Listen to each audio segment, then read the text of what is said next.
Hi everyone and welcome back to the Couch Buddies, and today we'll be riding with a very evil dog. We are going to tidy things up around the warehouse. And we're going full yeah! So stay there, we'll be right back.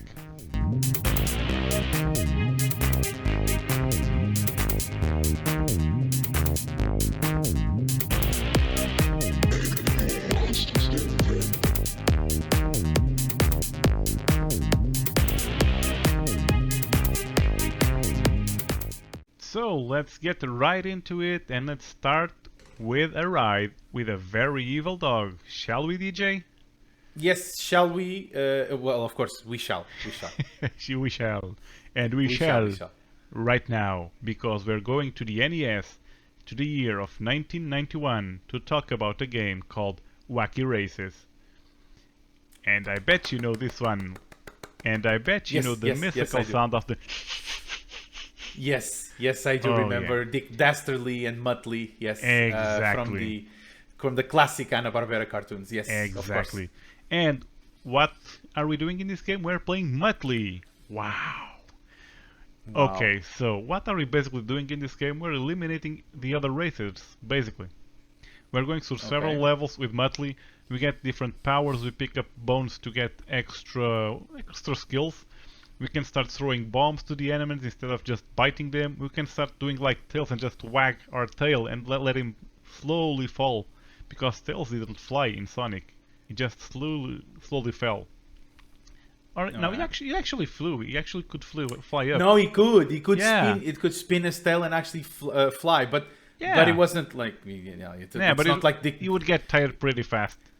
I mean, it's not like Dick Dastard. I mean, it's not like Muttley. I mean, Tails is a fox, so obviously Muttley a dog can fly. A dog. Yeah, exactly. Tails is a fox, so obviously foxes cannot fly, but dogs can. So that makes perfect sense. Yeah, perfect sense. No, but this was quite a cool game. It was a platformer game like many back in the day. But what was so special about it was the cartoon series behind it. This was a mythical cartoon series with a very special audio track, and it came a lot into the game with very high quality, and this was quite an experience back then. And just being able to play that very bad dog in a game and just go do whatever you want and throwing bombs around and just eliminating enemies with bombs, it was quite fun. And I'm not too sure if a lot of people play this in Europe, because the game came out in 91 in Japan and in 92 I think in the US, and it never officially came out in Europe. So you didn't need to have a Famicom or any of the clone consoles or any of those clone cartridges that came with a lot of games. But if you haven't tried this one, you should really give it a go. It's a very funny game and it's quite enjoyable.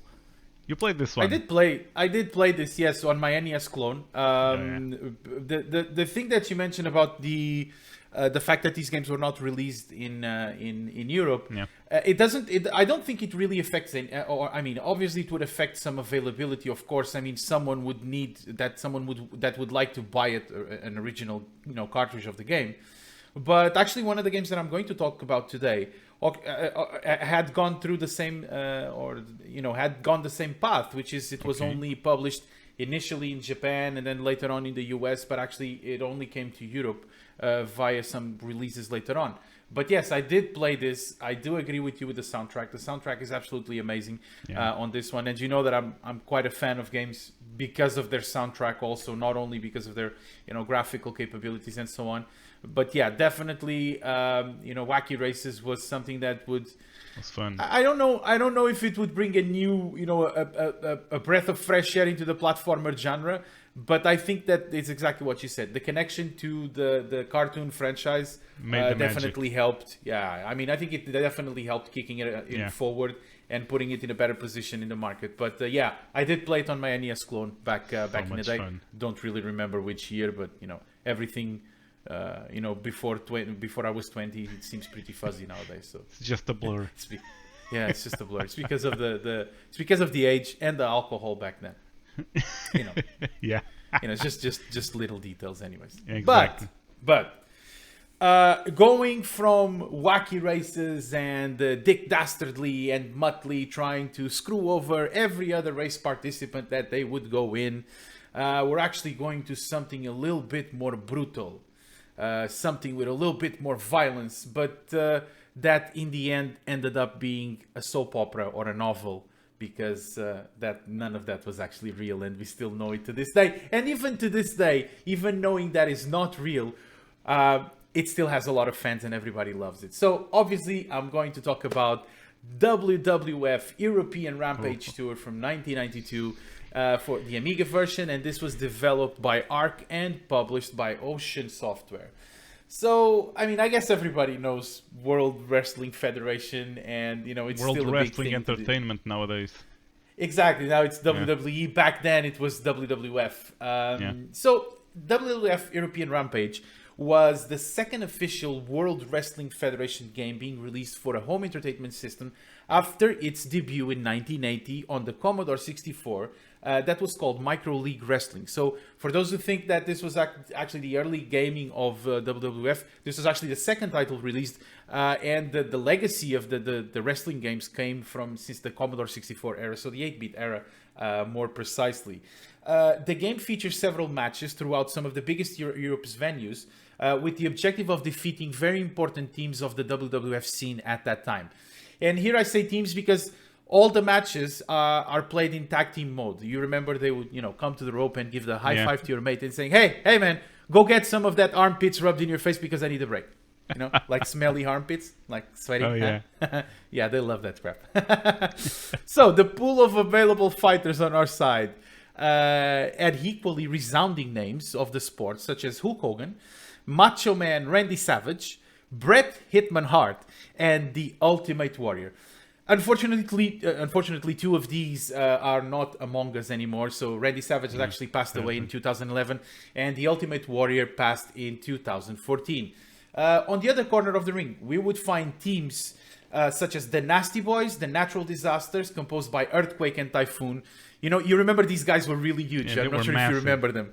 Yeah. So, and then you had Money Incorporated, composed by the $1 Million Man Ted DiBiase and Irvin R. Schweister, or IRS. You know, commonly called the IRS. So that's what they were called. In a suit and tie, right? Yes, they did. I think, man, the wrestling back in the 90s was just fantastic. I mean, I don't know. I think that was the show off was still the same as today, but it was so much fun. I mean, I remember sitting on the TV. I think it was sitting in front of TV. I think it was Sunday morning. I'm not sure if it was Sunday morning or Saturday.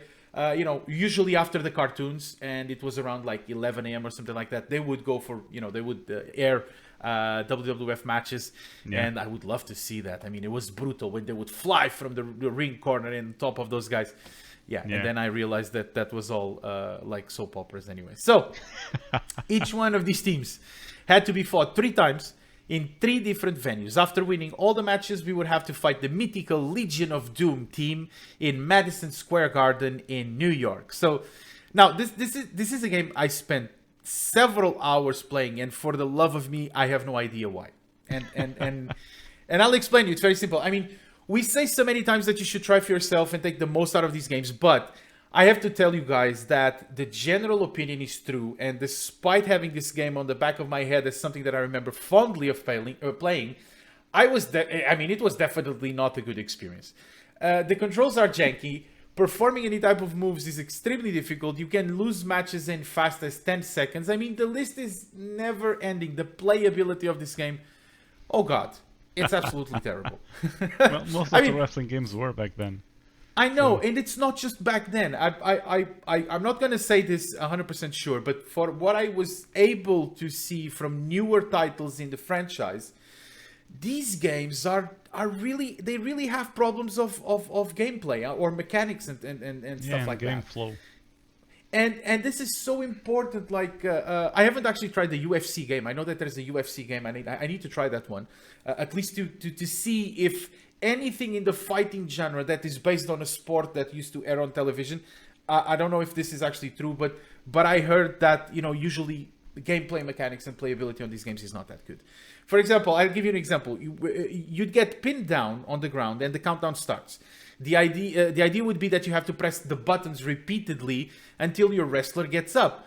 However, it was more often than not that it wouldn't happen. I mean, I was there smashing buttons and throwing the joystick side to side, and it wouldn't happen. I mean, I would literally get pinned down at 20 seconds into the fight or something like that.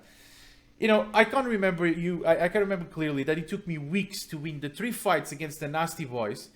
And then I got on a losing streak against the natural disasters, against Earthquake and Typhoon.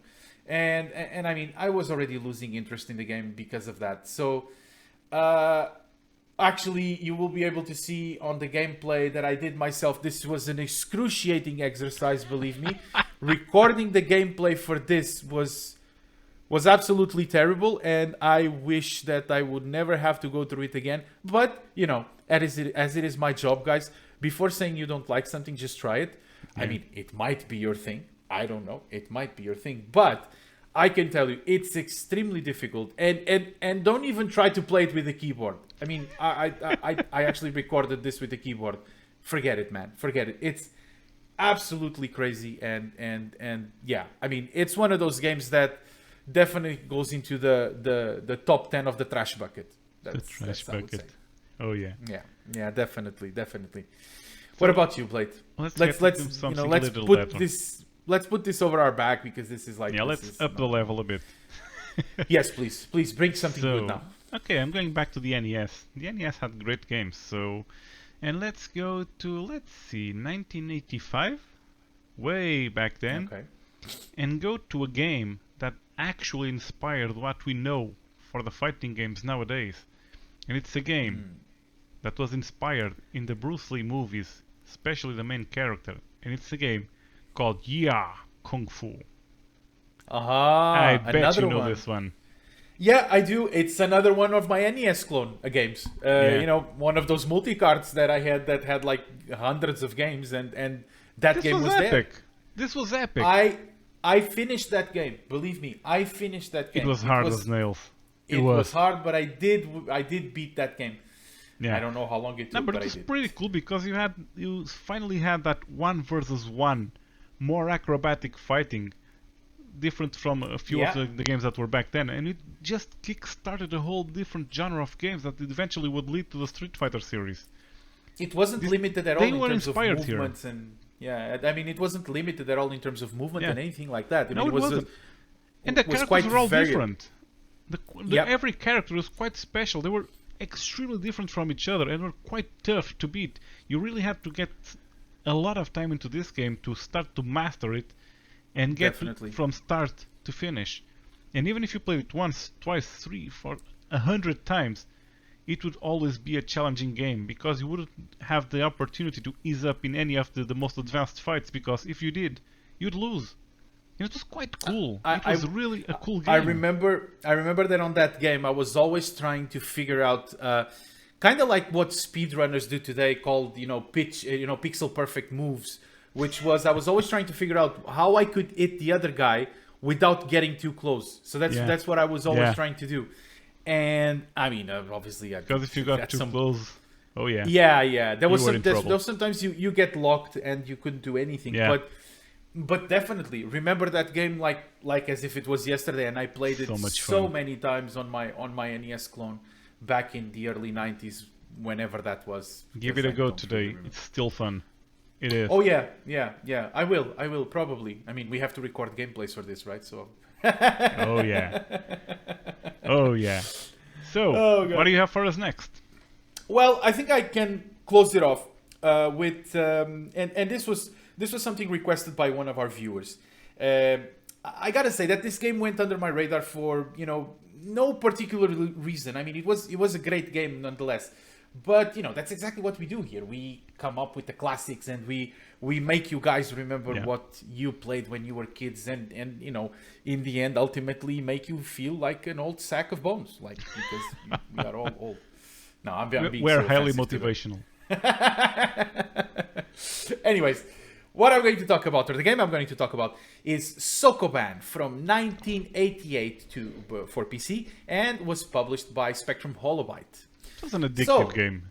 Seriously. It was an addictive game. A very simple game, which I can prepare you already, that we're going to talk a little bit about the story of the game, because the game itself doesn't have a lot of things to, to talk about. It's just a simple puzzle game. So, Sokoban, and then I actually went to Google Translate to say how, to listen how they say this in Japanese.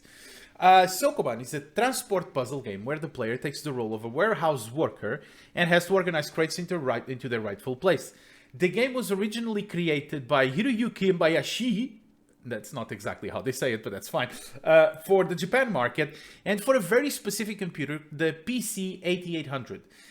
For those who don't know, the PC 8800, obviously, it never came to Europe. I mean, officially commercialized anyways. Was a Zilog Z80 based 8-bit computer that was released by the Nippon Electric Company, or as we commonly know them as NEC, N-E-C. So that's their name.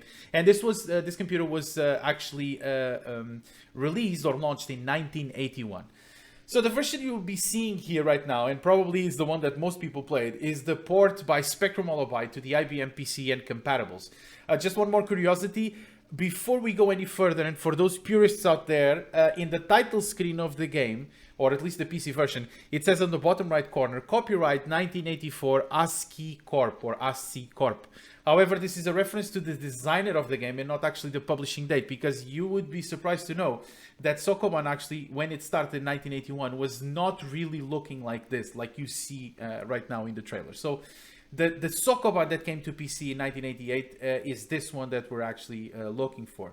Now, Sokoban is one of those games that actually had ports for almost every single platform that existed, even decades after its original release. However, some of them came out with different names. And this is something that we would see in a lot of other franchises that came with other names. For example, the PC Engine version in 1990 was called Boxy Boxy. The Mega Drive version released in 1991 was called Shove It, the warehouse game, and this is actually Shove It. Okay. I mean, this is like purely Sega grabbing a game and say, let's make a name for the US market. Shove it. That's it. And it also had like numerous spin-offs, even from very acclaimed publishers. For example, ID Software in 1991 released Rescue Rover and Rescue Rover 2, which was basically a spin-off of Sokoban. It was very graphically inspired on Commander Keen. At least, if you look at it, it looks like the same color palette that you would use in Commander Keen. But it was just pushing boxes from one side to the other, which is, what this game is all about. And last but not the least, in 2016, there was an official release from the original Japanese publisher called Thinking Rabbit, which was the publisher of this game, and for the Android and iOS. So again, this game has been getting releases almost 30 years after its original debut, and still it's a game that it's very known by a lot of people today. It is. It's one of those games that, despite its simplicity, it was very fun, but still very hard to master. One simple detail that added the difficulty to the game was the fact that you can't really pull the boxes to you or backwards. You can only push them forwards. Yeah, I remember that. So that in some in some levels there, it was like completely, it was difficult. You try to go to the last level of the game and see how it is, because you're going to be amazed. The PC version that we're looking at had 53 levels that you do not need to complete in a sequence to get to the end. At the very start of the game, when you enter the elevator to access each one of those levels, you can select which level you want to start from. So it doesn't actually require you or say that, no, I have to go through all the levels to beat the game. No, you can actually try all of them. And if you want to go for a more advanced one, try level 53. I tried it. And Jesus, it has more boxes than actually places where to put them. Now, obviously, this is not true because, there's a place for each box. Yeah. But, extremely, extremely difficult. But, what do you think, Blade? I guess you played this one, right? Yeah. Countless hours. Did? This was a very addictive game. It really was. I think you missed an opportunity there. You really learned how to pronounce the game in Japanese. You should have gone to Korea and do this like a female K-pop can and just go like Sokoban. This would make this a lot more with fun. With a Japanese game. Oh yeah. Actually, I didn't. There was something I actually didn't mention this, but Sokoban actually translates to warehouse worker. So if you guys didn't know this, yeah, exactly. So the name of the game, Sokoban, translates to warehouse worker, which it's nice. Didn't know that. It is very appropriate to the title that we quite have right straightforward. Now. Yeah, quite straightforward, of course. Guys, what do you think about the games that we brought here today? We brought here one today, a suggestion of one of our viewers. One that in particular has a very big or a very good connection with this game, as he has been playing it in family. So it's always good for us to remember these things and bring up these games that you guys remember. But keep suggesting games to us on the comments. It's not that we are running out of games to talk about. No, we still have a list of hundreds of games to talk about. Just be a part of the couch. Exactly. Seriously. Since you guys are not sending videos, although the last video was actually quite cool. We had two contributions that were really, really great. But guys, if you don't want to participate, at least go to the comments, comment what you think or what you would like to see covered by us. If you want to see a more in-depth review of one of these games, we can even consider making something more in-depth for one of them. Maybe like instead of a 20 minutes video, we can do a 1 hour video about that. No, we're joking. We're not going to do that. But yeah, suggest any content you guys would like to see. Let us know if you like it or not, because it's very important to us to keep having your feedback about the games that we talk about. Exactly. All right? Yeah. So, Blade, let's close this off for today. Yeah, right. Let's shut the door to the couch for the night. Let's shut the door. Let's put the last boxes on the warehouse. Exactly. Let's put Muttley to sleep. And we'll come back next week, guys. So, as you know, leave a like if you like. Leave a dislike if you didn't like. But we don't really want that. But, if you have to, you have to. It is what it is. And consider subscribing to the channel to help us continue bringing you, this wonderful content that I hope it's wonderful. Sorry, I'm bragging about it, but you guys be the judge of that. So guys, that's it for today, and I guess we'll see each other on the next Couchies Zone. So guys, it's all for today, and game on, Blade, and see you next week. Game on.